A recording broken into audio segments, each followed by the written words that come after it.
Yeah. All right, we are live. What is going on, everyone? Thank you for tuning in to 2024 Gildify Con. I am your moderator for this panel, TJ Lombardi, and I'm really blessed to be here because I have some amazing authors who have written some incredible work.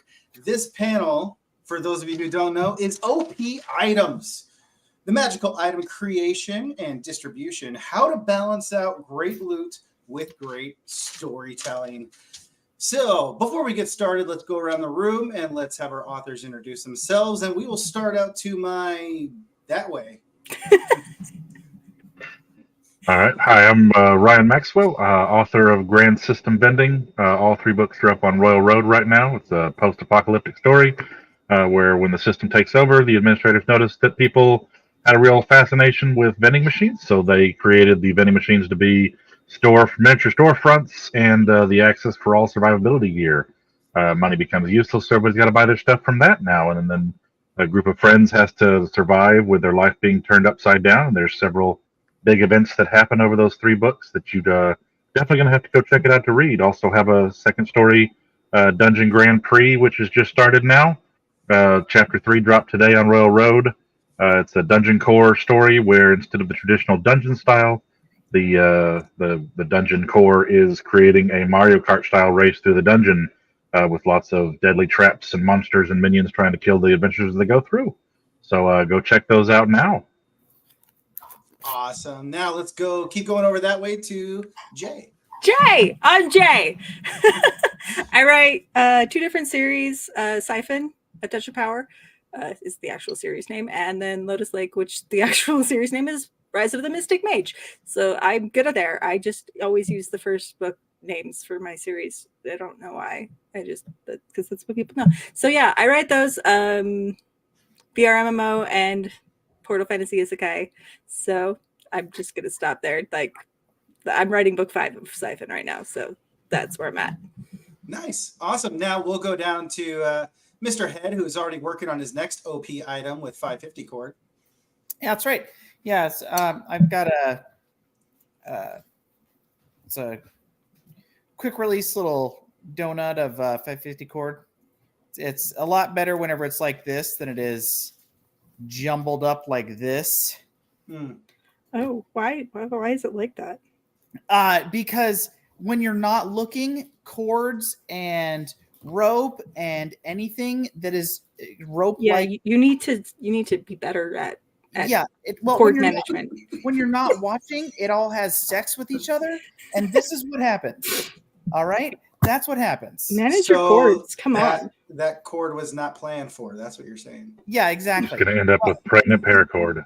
Yeah, and so I am managing it, and this is what happens. Okay, I'm managing it, and I'm turning it into this, and it's much prettier. And all it takes is a tiny little tug, and it will all come apart. And let's show us how it all comes apart. No. Oh. Yes. Yeah, and I'm having a nice bowl of chili while I'm doing that too. That's what my wife just dropped off. But yeah, it's very delicious. Chili?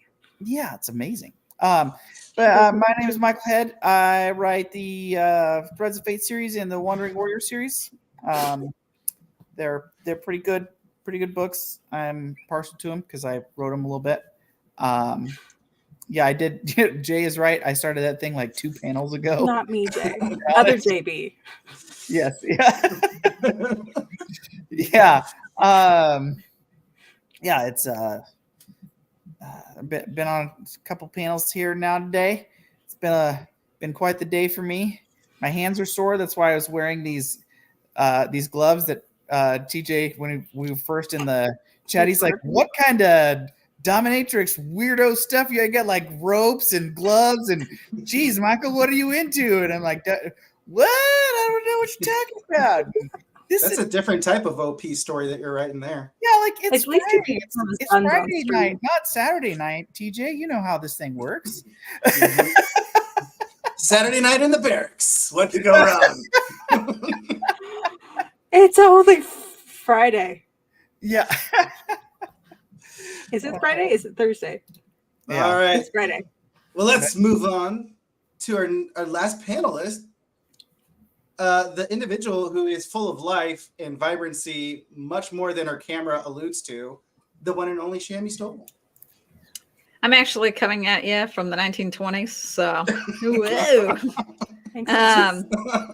But yeah, I'm Shammy, like the car cloth. I write progression fantasy and lit RPG. The Nexus Games is my lit RPG, and I think it's just filled to the brim with OP items. It's like half the premise of the book series. So one or two Just items. a few. yeah, my cute little doggo is here with me. I don't have a bowl of chili or a whole bunch of cords that secretly have sex with each other, so I apologize. You do have like the Oh. cutest cartoons, though. I freaking Yes, you adore do. them.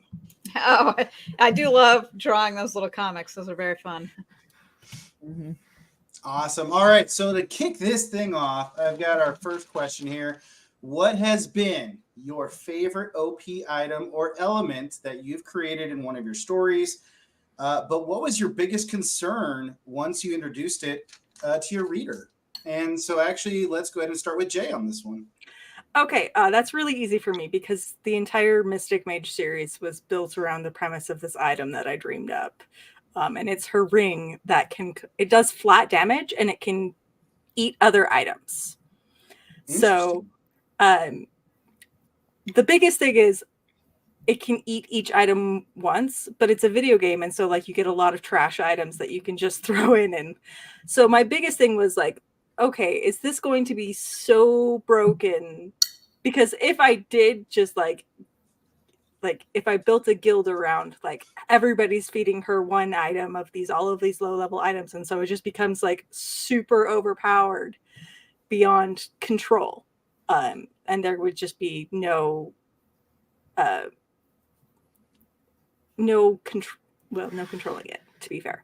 And I did that by not letting her do that and not abusing the system, because she can't get caught by the gods or the system people as abusing the system, because she doesn't want to get nerfed. So in order to not get nerfed, she's only sacrificing the items that she gains herself. Okay. So that's kind of how I handled it. Nice. All right. Let's jump down to Shammy.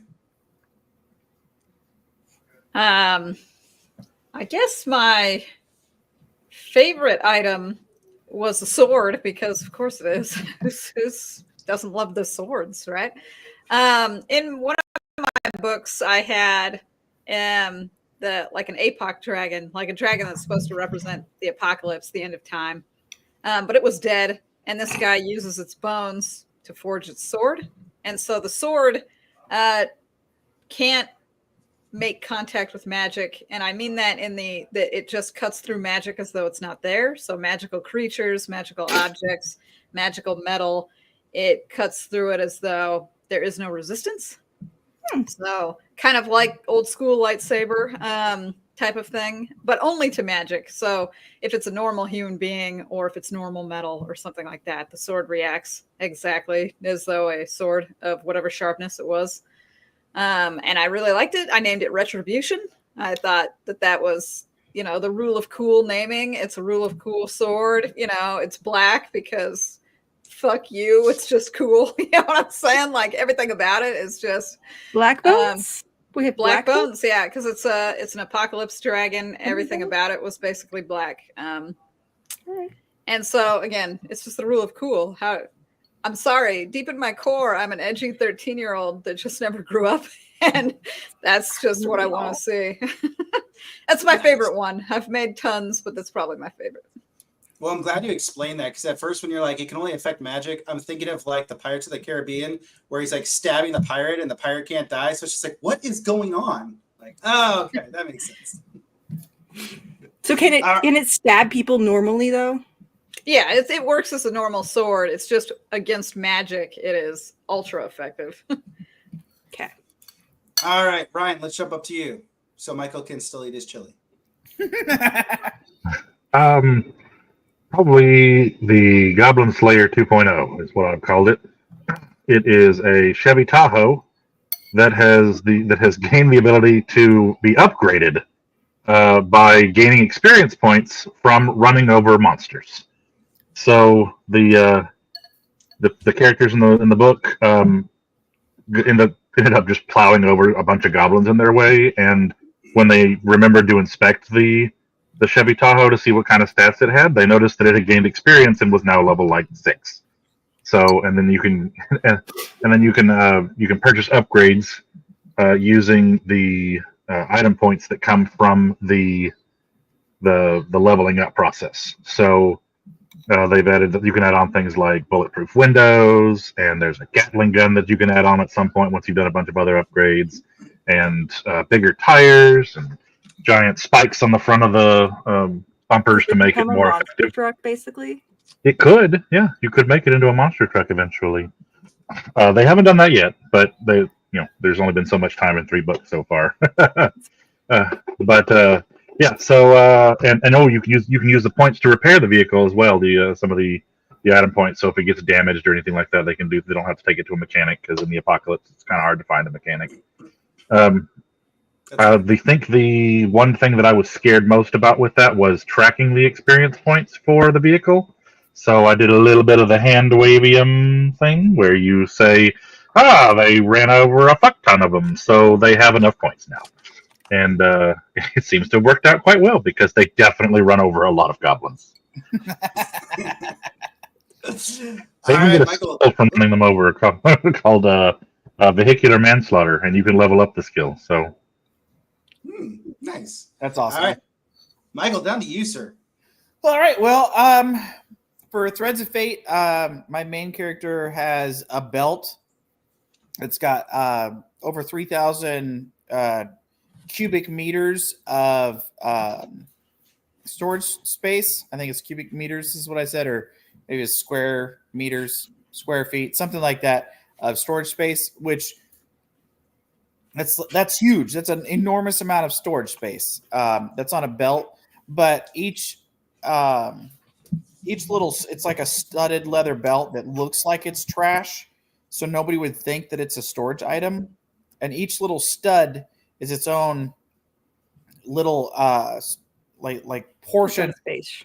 Yeah, its own like little mini space, and some of those spaces can only be accessed with light and dark key, and so, or chi, and so being able to hey Q, so being able to get into those spots is or get into those storage spaces is impossible unless you can use those types of chi, and only the main character knows about that chi in the region of the world that he's in.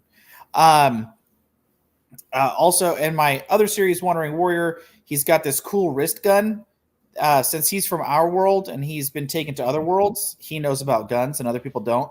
And he's obviously not a gunsmith, so he doesn't know how to make like a revolver or any like more advanced firearms, but he can make a tube and he can put gunpowder in it, and then he can, stick a wad and a ball in there, and then he can shoot people in the face with it. And so that's pretty cool. So he likes that. So he has like a tri-barreled wrist gun. That's just like a Michael accident waiting to happen. Yeah. Yeah, Michael would shoot himself. So It would explode. like the second part of that question was, did you have any concerns when you introduced it to your readers? But I'm just overall concerned, period, now that we had given Michael the idea that he should just do this in real life. No, you don't let Michael. Michael doesn't. No. Not like he can be killed anyways, right? We've already kind of True, proven he that. lives through everything. Lightning struck him twice. Oh, man. Okay, so this kind of is a good transition into the next question I have. So, when you're starting out and you're writing, you get super excited. You can't wait to start writing and get creative with this new OP weapon or OP item, that element they've created. But then, of course, 30 chapters later, you discover, oh, crap, I've written myself into a bind with what I've already given my characters. So have you ever discovered as you're writing, that you put yourself in a corner just based off of this OP item? And who would like to go first? Yeah. So Shannon, I you don't I need it. You don't need use it. like outlines. I plot a lot of my books out ahead of time fairly extensively. And probably autistically, I think about my stories a lot when I go for walks and I pace and I think about a lot of things.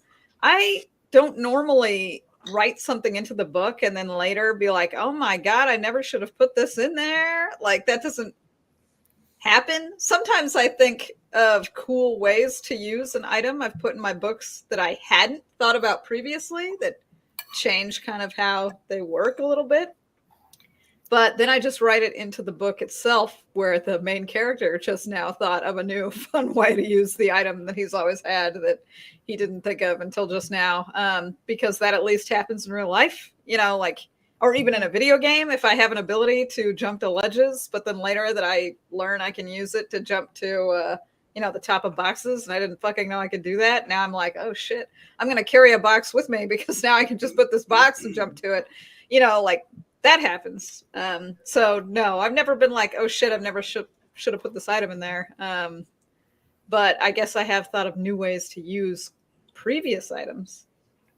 So, Shami, when you're doing that plotting sequence with your OP item and your overview, are you doing the entire arc as much as you can, or are you focusing on one book, then reflecting like, okay, I'm going to take these elements and continue to move on, and that's where these new creative ideas happen? A lot of the times, if it's an OP item, like if the item itself is somehow super, world breaking or does something amazing, I make a lot of the plot around it. When I got Retribution, the sword that cuts through magic and stuff like that, I made a lot of the plot around it, him making it, him naming it, him using it in certain battles. You know what I'm saying? In the Nexus games, I had a summoning bell that summons whoever you want to fight for you for like 30 minutes or whatever. Like that's what it does. So the plot is built around the fact that the main character has the summoning bell, and when is he going to use it? Who is he going to summon to fight for him? Like at what time? So all of the plot revolves around it. And I've thought about it for so long that I'm like, oh man, I can't wait for this one moment to show up, like that kind of thing. Yeah. So yeah, if I have an OP item, it's really inlaid into the story and the plot. I feel like it would be cheap or not fun if somebody just got an OP item and then never used it or never talked about it, or you know what I'm saying, or never discussed it or did anything with Chekhov's it. gun. If you introduce But I mean, at the same time, if it's like, when am I going to use this thing? And my dumbass, I'd be like, I'm really hungry. I summon Gordon Ramsay, like, bro, fucking get to work. Let's go. Well, maybe if I wrote like comedy, I could see that being hilarious. That would be a great time, but yeah. Normally, That's I like want when it the to be gods are epic. looking down, like, TJ, what the fuck did you do with the rare celestial item? I made fucking pancakes with Gordon Ramsay, bitch. You gotta make him make you beef Wellington and like sticky toffee pudding, right? Like those are signatures. Then I'm gonna, what is it, like, abuse damage on him? Like, do you call this a masterpiece? I summoned you. There you go. Yeah. Again, that sounds like Yes. Chef Kiss perfect comedy book. All right, Jay, let's go up to you. Okay, think? so the thing that I was thinking about was actually a spell that I accidentally introduced. So here's the thing. I roll for all of my item, like all of my loot. Oh, And so I have a spell list, and then once they get the spell, they can choose what like element. And she's got this OP spirit element that nobody else has. So I gave her a cleaning spell. Legitimately, it was supposed to be like prestidigitation. Okay, that's what I was thinking when I made the spell. But when I gave it the mystic element, it became a time reversion. And so it reverts things back to their perfect state. And I didn't think how much that would change. But then it's like everything. I can like, oh, hey, my equipment is busted. Well, let me just fix that. Oh, hey, my stomach is gaping wound. Well, let me just revert that to a previous state. Oh, hey, this spell is kind of this spell is fading and not as strong anymore. Oh, let me just fix that. oh, hey, look, this rune, let me fix that. This book is missing some pages that are really important.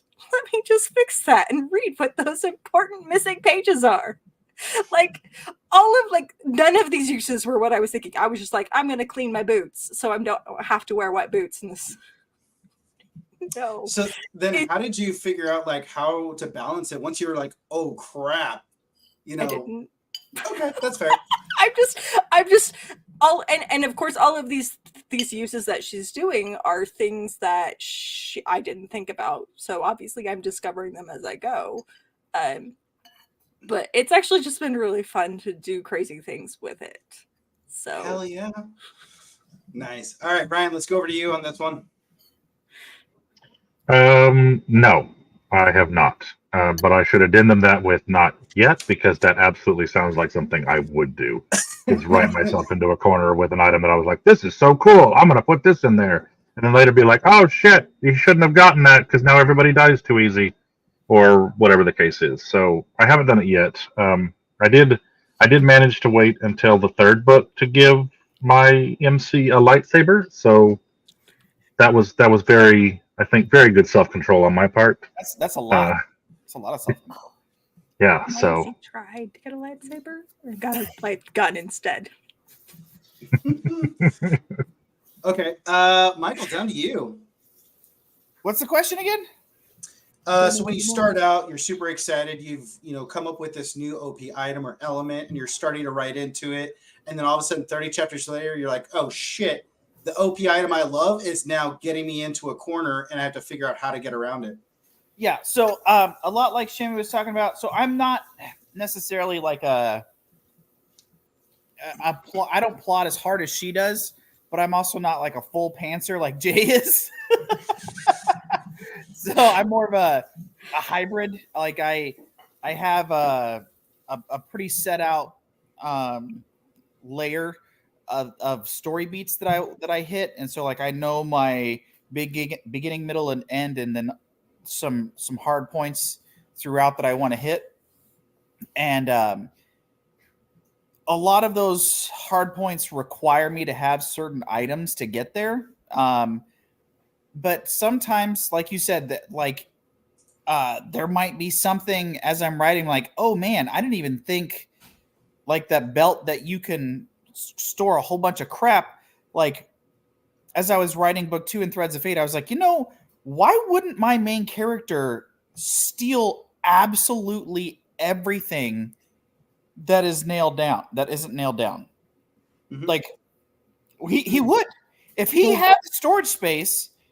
And these people wronged him. The personality of my main character is that he would just jack everybody's stuff. Like that's like, you wronged me, and I mean if this is a cultivation world, like all your cheeseburgers belong to us. Like that's what he would do. He would just take everything, and so that's kind of what that wasn't originally what the plan was, but it's what it became. And it worked out great because people were like, this is awesome, I love this. And I'm like, well, I'm glad you do, because this is what's happening now. So it became a key component to my main character's personality type, actually. So Okay.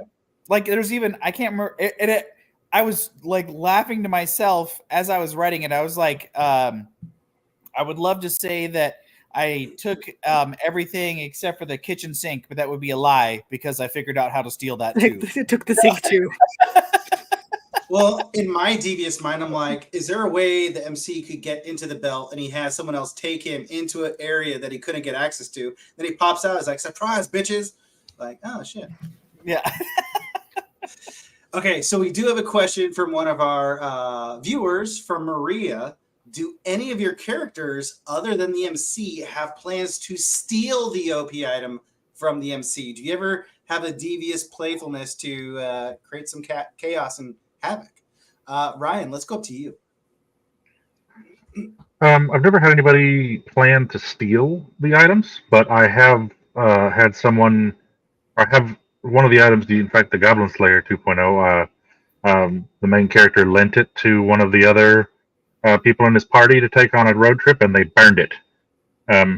So Yeah, they caught fire from an accident that happened, and they had to use a whole bunch of points to fix it, and then explain what happened when they got back. So that was a really fun scene. Everybody really, really loved that one because it's from the character that everybody seems to just love to watch fail over and over again. That poor character. Oh, he was designed around this, and probably had it coming from a lot of his antics. So, but yeah, that was so nobody's stolen anything, but they've definitely damaged some of those OP items for other people. Nice. Jay, over to you. So I bound the ring so it couldn't be stolen. One of those things. However, the spell that I was talking about earlier, the MC has found a way to give it to some of her friends. Ooh. So she is spreading it slowly but surely so that it's not just her breaking the system, so that the devs don't just come after her. Nice. Shammy, down to you.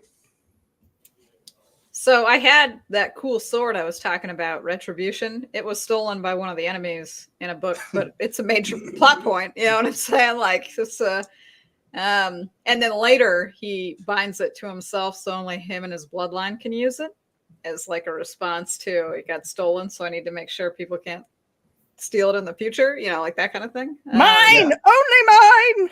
Yeah, exactly. I with that summoning bell that I had in the Nexus games, when the main character pulls it out to finally use it, the enemies try to take it from him before he uses it. Like there's an entire sequence of like, could they take it from him before he gets to actually use the chime? But they didn't. He gets to use it. It's just more tension, you know, like that kind of thing. Actually, what happens, I guess this was funny, but it's not really. He was going to summon like the most powerful fighter in this tournament, and the bad guy has their own chime, and they summon him before he gets to summon him, so he has to summon somebody else. So that was like a fun, like, oh, fuck, that was my name. You know what I'm saying? Like, God damn it. Yeah. So, yeah, that was it. Nice. Michael. I don't think I've had anybody steal like the number one coolest, most powerful OP item. I've had stuff be neutralized, so it's not OP anymore. Or like the OP thing is used up. So it like I said, the wrist gun, like it only has 3 shots. So you fire the 3 shots and that's it. Like it's black powder, so it has to be reloaded every time. Yeah, there's some stuff that happens in book 3 of Wandering Warrior that's coming out. Like that'll be some crazy things that'll happen to some OP items that you know, that'll be fun for people to find out. But I'm not going to spoil it. But it's I feel like those are, like Shimmy said, those become major plot points because they are so OP item. You know, it's such an OP item that it's important to the story. You know, it's necessary for those things to happen. Well, Josh kind of has a good leading question coming into here of how do you all feel about OP items that have limited usage? And Michael, we'll stay with you since your gun only has 3 shots. So, you know, yeah, like great job. I think that's a great way to balance them. Like I said, like if you're in the middle of a fight, you know, like a gun in a magical world is overpowered, especially if you're in a place that has never seen a gun before. That's a very overpowered thing because, you know, a mage is about to cast a fireball and you're like, I cast 9mm, bah, you know, like and I missed. Fuck! Miracle magic. Miracle magic. It's Eric. Hi, Eric. Yeah. Magic. Yes, that's Definitely very bad. bad. That's very bad. Definitely bad. OP items are lost in mountain crevices. Or if you do the Ace Ventura, like, as long as I have this, fuck you, man.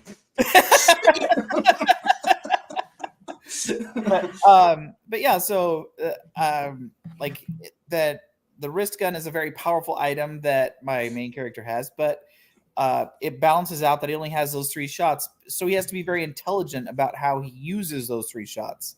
And it, I don't know, I like that aspect of him just having Cast iron. Yeah, I like him having to.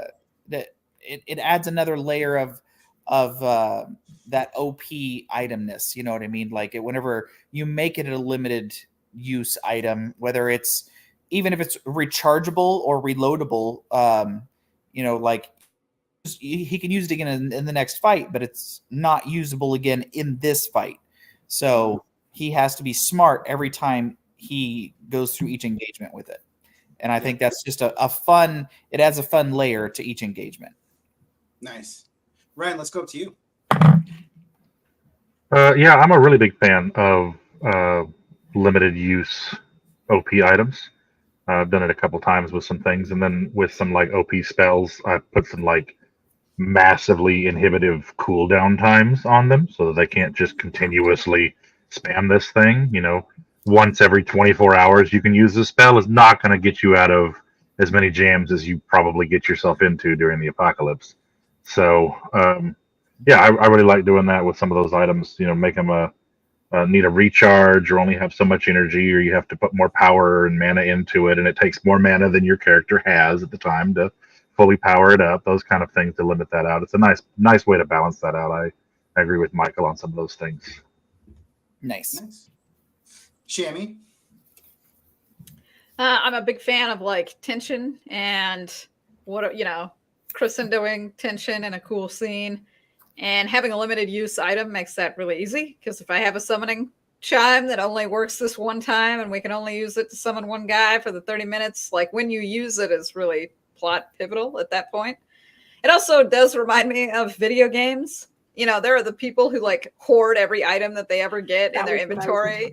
Yeah, and you can't use them because you're like, well, what if I need them for later? And then totally you've beaten the final boss and you're still carrying literally everything that you've ever picked up ever since the beginning of the game. So I like that, like, well, what if I need it later type of mentality, or like, struggle bus where you're like, I could use it now to defeat this guy, but what if I needed it later to defeat the other guy? Ooh. What if I can't win later, like the end? Yeah. So I really, really like that kind of struggle and strategy. And so limited use items make that really fun to write into a book. Just having a sword that is a badass sword. I mean, I like it, don't get me wrong, but it's always an option. So every conflict after obtaining the sword now has to be so spoopy as to not be instantly defeated by the sword. If that makes any sense, it's that power creep. Mm-hmm.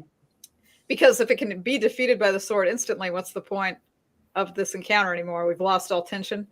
So limited use items have that fun, really awesome storytelling tactic where you can make almost any situation cool, because you can be like, oh, do I use this right now? I agree with that, but also not, because it becomes unpractical in a way that if you're not used to using something and you are hoarding, because that would be me, I would be the item hoarder, and if you're not used to using it, it's not going to be something like, if you're really in a crap situation, you're not going to remember that you have it most of the time because you're not used to using it in your fight. And where was that magical item? It's around here somewhere. What am I? 7 inventories. I have this item, and no, literally, she's got like 7 inventories. So like, she's like, okay. And there was a point in one of my books where I forgot to use an item, and my fans were like, "Why didn't she use this?" And I'm like, "Because she forgot it was there."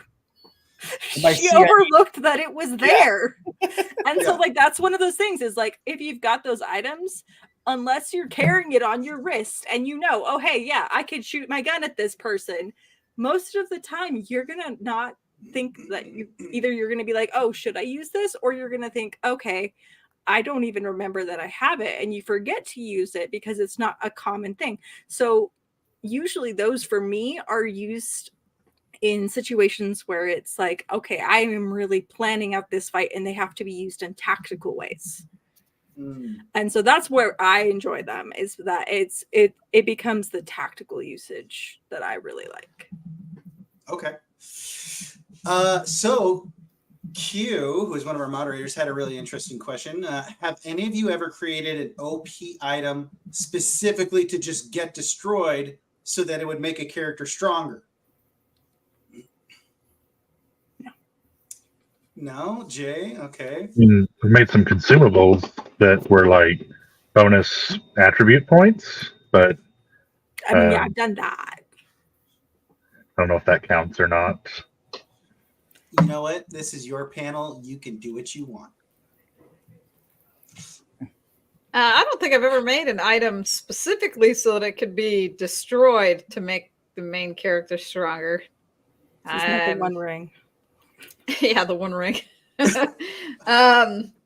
I just remember, what was it, like Game Freak channel, which used to be super awesome, and he's like holding the one of 3 rare items from the musical instrument, and he like drops it live on TV and it shatters, and you see like the historians just standing there like, what the fuck, dude? Can't see the guy getting stronger in that situation. Yeah, I was gonna say, did he get stronger because of that? I don't He know. got stronger hatred. Yeah. Yeah. No. So that is that's actually a very common trope in cultivation books, because like for alchemy they need like these rare herbs or these rare Heart of a dragon.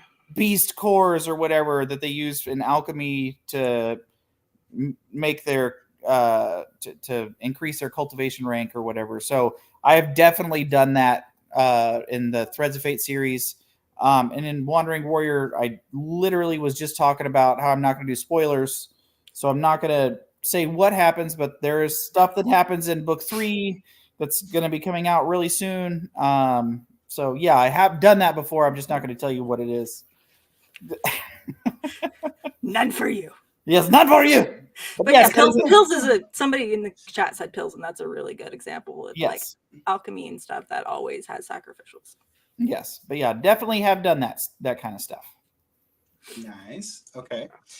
So let's see here. What else do we got?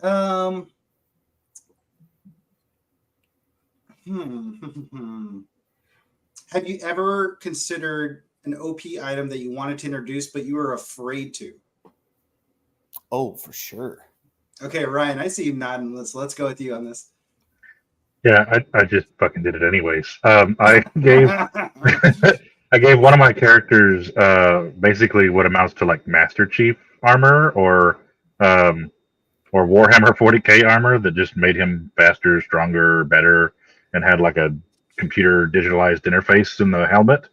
And it's right as I typed it out and finished the chapter, I was like, I should not have done that.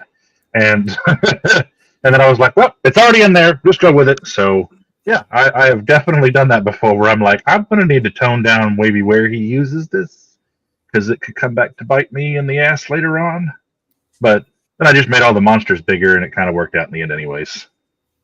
I mean, you say that bites you in the ass and you literally have a shark in your background that's just staring at you. True. And there's a lava shark in the books too, which you have to be really careful with. It can swim through concrete.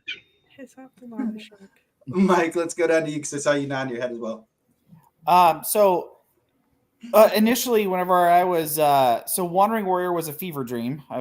For people that have been watching this and heard me talk, like that's how Wandering Warrior came to be. Like I had COVID, had like a fever of like 105 degrees, and like in a haze wrote like the first 5 chapters, and then boom, the story was born, right? Like and so initially, instead of like a wrist gun with 3 shots, I was gonna give him like full blown Western, like 2 6-shooters with like speed reload abilities and like I was gonna do it up, and then I was like, that's just it's just too much. It's too overpowered. So all of that got backed down to like that little, because I was like, he's not like I said, he's not a gunsmith. He's not some dude that would be able to figure that out and be able to get the metallurgy right to be able to withstand the forces of repeated gunpowder explosions over and over again over 20 years of travel. So just those 3 barrels, to stuff. Yeah, Tower of Darkness. Exactly. Thank you, Josh. You get it.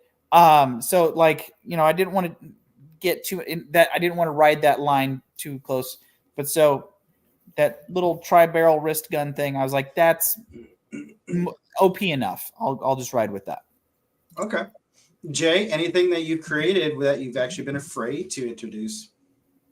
And it doesn't even have to be like currently written, even something that you've conceived that you're like, oh no. So in the third series that I only wrote like a chapter and a half of, just because it was a fever dream and I needed it out of my head so that I could focus on what I'm actually writing. And so it was set aside and only given to my Patreons.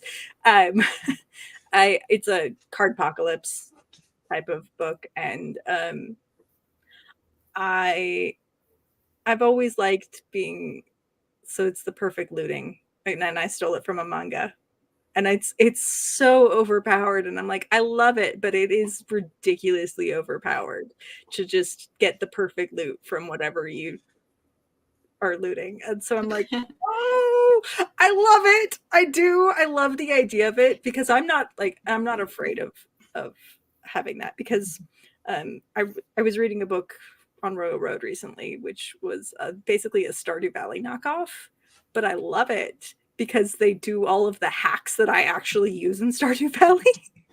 Nice. And so I was like, oh, she's like got no problems and like infinite items and stuff, and I'm like, I would be happy with this. This would be like, it's one of those things that it's like, that is so ridiculous to have like infinite amounts of items, but I would make me so happy, and I'm like, I couldn't do it, but I love it. Shammy, what about you? Have I considered putting in an OP item and then not done it because it's too OP? Yeah, you're just afraid, like, ooh, I don't even want to go down this rabbit hole.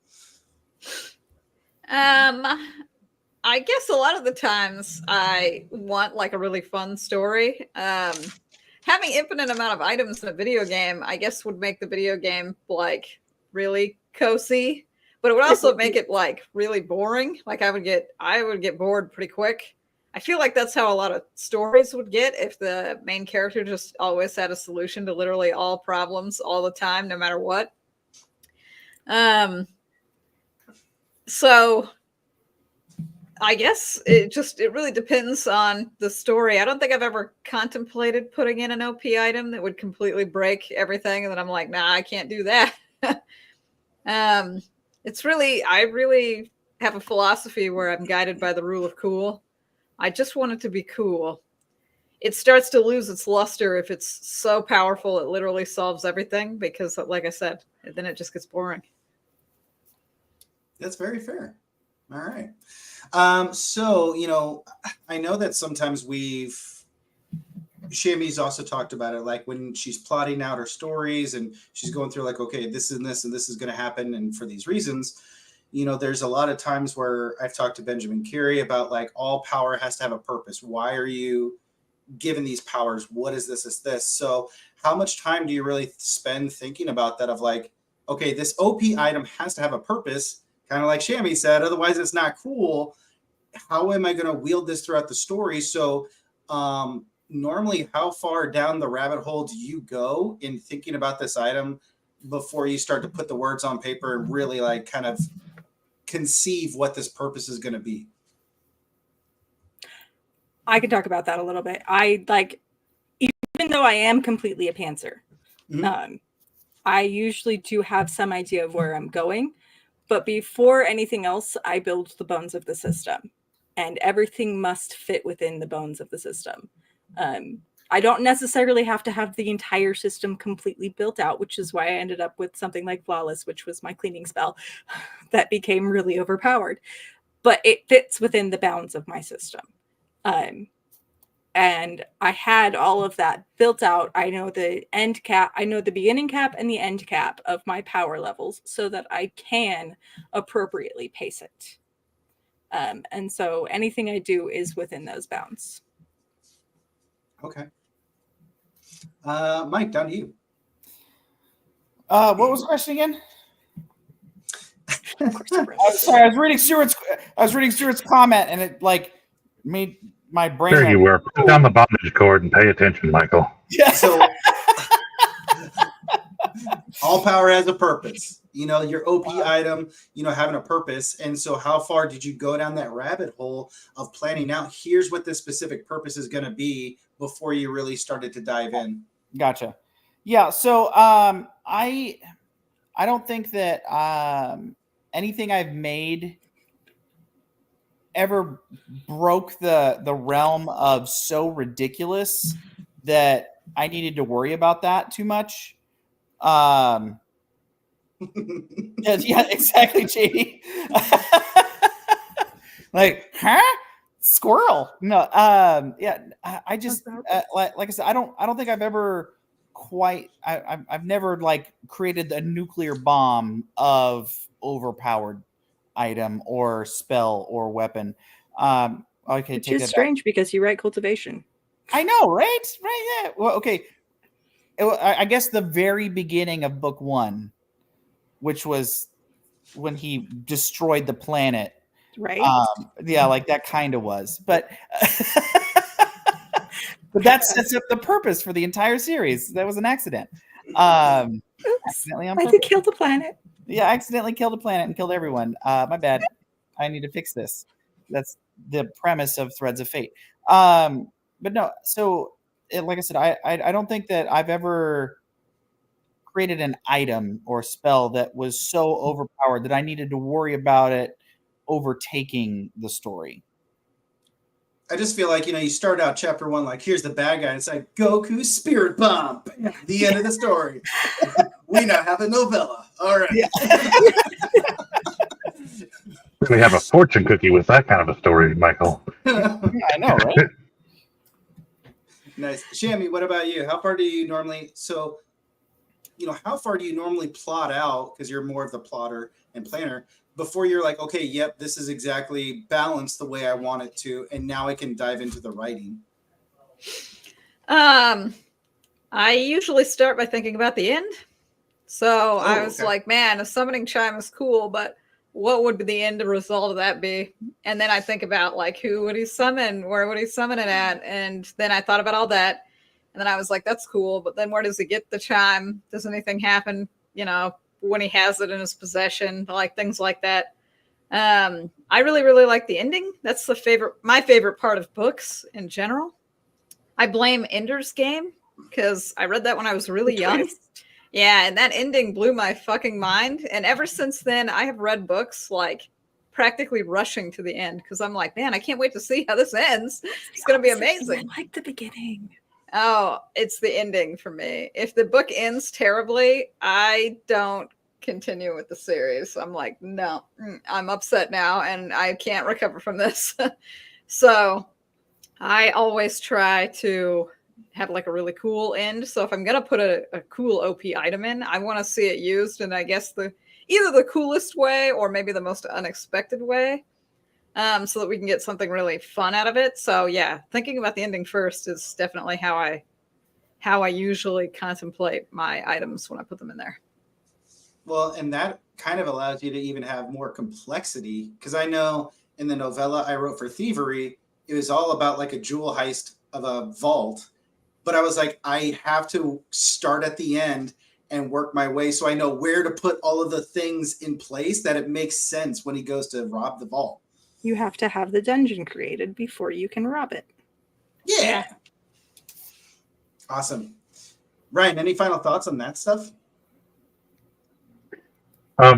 Well, maybe I am too much of a pantser, but I usually don't get a chance to think about that until I'm about 5 chapters past when I put the item in the book. I mean, as I'm sitting there, most of my items are either bought or loot from like a dungeon run. So I usually have the time that I'm spending there thinking about what items each person would be receiving or purchasing in that instance.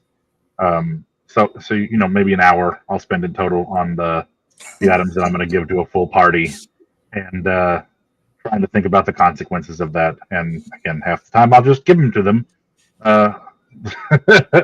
And then usually the story comes along with that. I mean, I'm really bad at being a pantser. I didn't even know what the story was for the new book that have now put up on Royal Road until I was 20 chapters into it.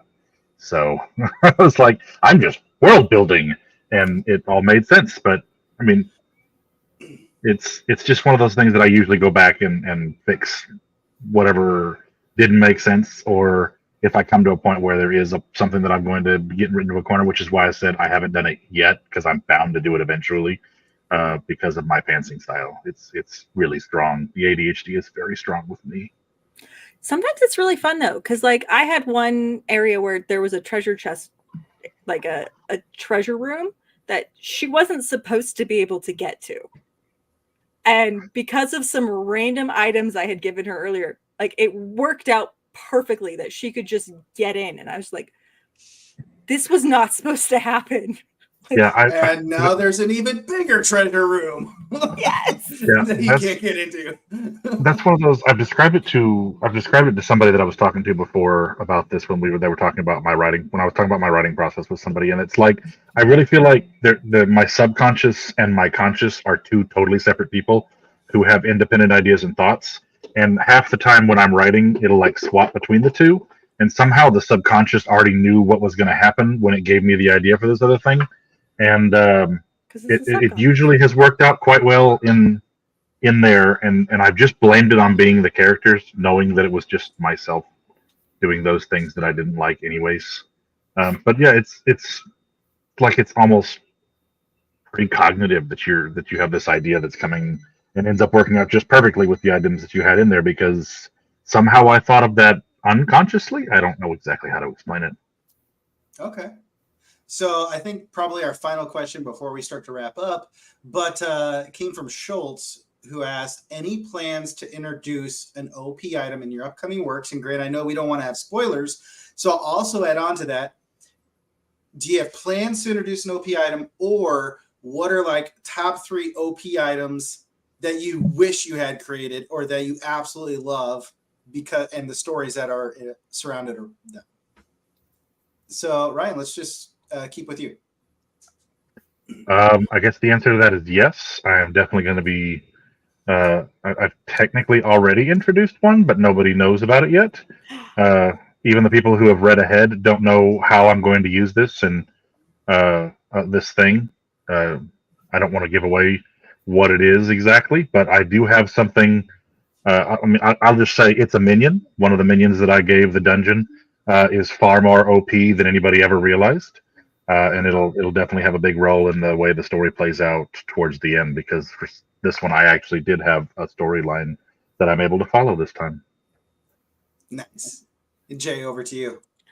I'm gonna say the most probable thing I'm gonna do with this is summoning with Touch of Power. I've teased it for 4 books. And I have left it alone because I didn't know if I really wanted to touch it, but summoning is probably the one. I've been hesitant on it and I haven't used it, even though it's super important. Nice. Okay, down to Michael. So I don't know if I'm ever going to be able to do it, but I have this idea where I want to do I don't know if it's ever been done before, but a character who is really good at making spell scrolls, and they basically make like a chain gun where I've seen that, like the little like a quad barrel or like a like a tri barrel, and then they just walk around spells. like a can. Yeah, and then like it just spits out these spell scrolls, and it just like mows people down with it. I really want to write that story. Like I really do. And I don't even know if I want it to be the main character. Maybe like a side character, or like a mentor character for the side character for the main character. And it's like, oh, let me show you youngins, like how this is done. And then just whips out this chain gun and like just starts and just wipes out, a whole field of enemies, and everybody's like, whoa, don't mess with Mr. Stevenson. He's a really big badass, Like I want to write that scene so bad. I told you to get off my yard. Get off my lawn! And of course, his wife comes out behind him. Philip, put that down. That's really the OP item is his wife. She's like launching woven blankets that are actually grenades, or 550 cord donuts that are grenades, and It's a meteor, but donuts and cookies. Shammy, down to you. Yeah, I have an entire book series that I think is going to release in 2025 that is about you only get magic if you have one of these rings. Like there's a certain number of rings in the world, and only the people The rings who, of power. Yeah, the rings of power. You got it. Something like that. You only get magic if you have one of them. So I consider those OP. There's like only 24 of them. But the entire plot and story is wrapped around it. So, ooh. I mean, I also have the huge cool swords and guns. I have a lot of OP guns in my Nexus Games series because it's like high tech, high fantasy. And I always think those are cool. So yeah, I've got lots of fun stuff. Nice. All right, so that's pretty much the end of our hour, the end of our panel. Before we go, we normally do, tell us about your most recent work, where we can find you. So I'd love for you guys to close out with that, but also give a shout out to another book or recommendation that you would say, hey, readers, you guys need to go check out this book within our genre or even out of our genre. So let's just go around, starting with Ryan. Let's close this out and give us your rec. All right. Michael, don't hurt Again, yourself. no, it's Hey, too late. He's gone. I'm trying to untangle this Like a knot. cat. And there's a cat that just Like- is like, Like a fucking cat. Said the fucking cat playing with the yarn. I mean, Yeah. God damn it, Michael. Again, my name is Ryan Maxwell, author of Grand System Vending. MC is a warlock. Get special power tattoos that activate his abilities. So go check that out on Royal Road. All 3 books are up and ready to go. They've been set off to editing, and then we should be releasing those hopefully before too long. I believe in 2025 is when those will start dropping. And also Dungeon Grand Prix that has the Mario Kart themed dungeon in it. Lots of fun, lots of races, lots of traps. My recommendation right now, I'm going to throw out Boslo on Royal Road.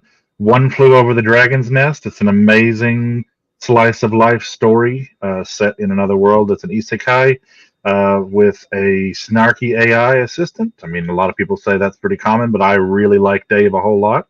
And SJ becomes a Fey assassin. So It's pretty cool setup for those things. If you haven't read it, definitely go check it out on Royal Road. Again, the name is Boslo.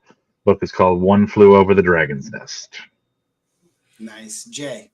Again, I'm Jay Boyce. So I'm working on book 5 of A Touch of Power. I'm posting chapters on Patreon, and then they'll go to Royal Road when I'm enough ahead. I'm kind of been slow, and I've been sick for like a month, so it hasn't gone super fast. But I'm hoping to change that once I'm less nocturnal and feeling better. So if I was going to recommend one, I'm going to say I'm going to do the Stardew Valley one from earlier, which is called Chronicles of Emberstone Farm. It's on Royal Road. It's a slice of life, cozy, like they do the infinite items, but it's fun for me to read. I don't know. I just really enjoy it. So. Nice. All right, Michael. All right, so once again, I'm Michael Head. You can check me out on michaelheadauthor.com. I've got merch on there. I've got my books on there. I'm on Audible. I'm on Spotify. I'm on Amazon. I'm on Kindle and other stuff. I'm also you can go on the Amazon and look me up on my Amazon profile. And I would say, you know what? Eric was on here a little bit ago. You should check out Eric's books. He's got The Good Guys and the Bad Guys, but he just had a new one come out called Master of Puppets that is freaking awesome. And it's not getting the kind of love that it should. So everybody should get on there, check it out, and give it some love. Nice. Shammy. My name is Shammy Stovall, like the car cloth. Already made that joke, but you know. I think I'm the only one named Shammy that's doing authoring in the progression fantasy lit RPG sphere. So, pew pew, that makes me unique. I have my own website. I have like the Amazon page. All my books are on audio and print, ebook. A lot of them are sold wherever books are sold. I even have a couple of Kickstarter special, like leather-bound editions of books now. I'm really proud of those guys. They're so beautiful. So They are awesome. Thank you. I'm super happy for them. I guess if I was going to suggest a book, I would probably suggest John's. I'm biased though because he's my husband, but he made a card game system, and I really love card games. I was like a diehard lunatic that watched every season of Yu-Gi-Oh! Nobody should do that, by the way. Yu-Gi-Oh! is not like the greatest story ever told, but I watched all of Yu-Gi-Oh! But it was fun. Yeah, I had fun. I had a lot of fun. And so when John made his card game system, I told him all of my gripes with Yu-Gi-Oh! And he somehow wrote a system that addressed all of that. And so I'm a huge fan of his system. Again, I might just be biased. But, man, so Demon Card Enforcer is his like card deck builder lit RPG, and I clap hard for it every time, unironically. You know what I'm saying? Deck builders. Nice. All right, everyone. Well, thank you so much for tuning in. We wish you a great rest of your 2024 Guildify Con. So thanks, everyone, for tuning in, and we'll see you on the next panel.